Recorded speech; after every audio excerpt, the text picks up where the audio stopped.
in the heart of the Himalayas. Nestled amidst towering snow-capped peaks and shrouded in myths and legends, lies the Kingdom of Bhutan, a land of ancient traditions and breathtaking natural beauty. But Bhutan's journey through time has been marked not only by tranquility and spiritual pursuits, but also by moments of fierce resistance and resilience against external threats. One such defining moment occurred in the mid-19th century when this secluded Himalayan kingdom found itself caught in the crosshairs of one of the most powerful empires in the world, the British Empire in India. The conflict that ensued, known as the Duar War, may have been short-lived, but its echoes resonated throughout Bhutan's history, shaping its territorial boundaries, political autonomy, and foreign relations for generations to come. The term Duar refers to the fertile plains at the base of the Himalayas. For centuries, Bhutan had held sway over these lands, deriving both agricultural wealth and strategic advantage from their control. The Duars, with their lush vegetation and rich soil, offered a stark contrast to the rugged Himalayan terrain, providing a valuable resource for the people of Bhutan. Moreover, these plains served as a vital link connecting Tibet, Bhutan, and the Indian subcontinent, playing a crucial role in trade and cultural exchange. By the early 1800s, the British East India Company, a powerful entity that dominated large parts of India, had set its sights on expanding its dominion northward. The company's interest in the Duars was driven by several factors. The region's agricultural potential, particularly for cultivating tea, was highly attractive to the British, who were avid consumers of tea back home. Furthermore, securing the Duars would facilitate trade and communication along important routes leading to Tibet and China. The fertile lands of the Duars promised to be a boon for the British Empire, offering the opportunity to increase agricultural production and generate significant revenue. As the 19th century progressed, tensions between Bhutan and the British grew.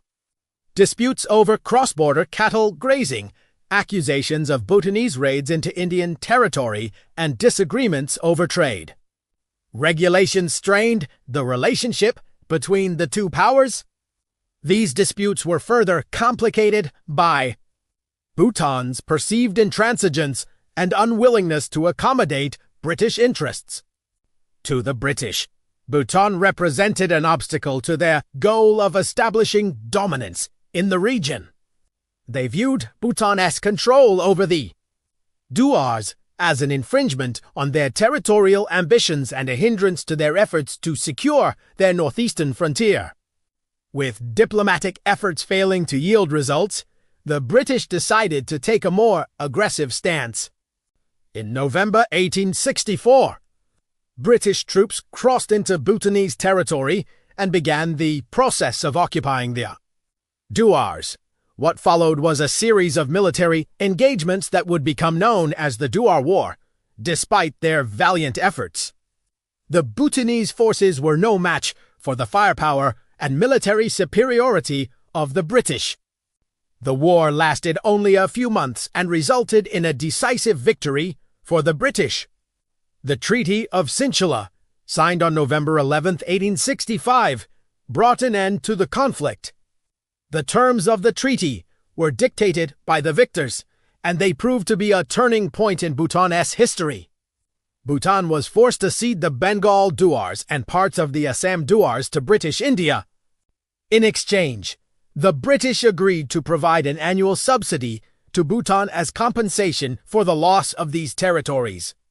The treaty also established more clearly defined borders and stipulated that Bhutan would not impede trade or communication along designated routes. The impact of the war and the treaty on Bhutan was profound. The loss of the Duars, which had been an integral part of Bhutan's territory for centuries, was a blow from which the country struggled to recover. The once fertile lands that had contributed significantly to Bhutan's economy were now under the control of the British, depriving Bhutan of valuable resources. However, despite the hardships imposed by the treaty, Bhutan's independence was preserved. This was an extraordinary outcome considering the prevailing circumstances of the time when many other South Asian kingdoms were being absorbed into the British Empire. In the aftermath of the war, Bhutan adopted a more cautious approach to foreign relations. Wary of the designs of external powers, this marked the beginning of Bhutan's policy of carefully controlled isolationism, which aimed to shield the kingdom from the turbulence of the outside world and preserve its unique cultural and political identity. Over the years, Bhutan adjusted to its reduced territory and focused on consolidating its remaining domains, promoting internal stability and agricultural development. The war and the treaty also had broader implications for the region and for Bhutan's relationship with Britain. The establishment of more defined borders led to a sense of territorial security for Bhutan, allowing the kingdom to focus on its internal affairs without the constant threat of external encroachment. Moreover, the annual subsidy that Bhutan received from the British provided a measure of financial stability and helped cushion the impact of the lost territories. The Duar War stands as a pivotal chapter in Bhutan's history, a testament to the kingdom's indomitable spirit in the face of adversity. It was a conflict that pitted a small Himalayan kingdom against the might of the British Empire, and highlighted the challenges faced by isolated nations during the era of European colonialism. Although the war resulted in a significant loss of territory, it also underscored Bhutan's tenacity and its capacity to endure. The war's legacy continues to resonate in Bhutan today, shaping its foreign policy and serving as a reminder of the importance of preserving national identity and sovereignty in an ever-changing world. If you enjoyed this video, please hit the like button. Subscribe for more engaging content and join me on this journey through time.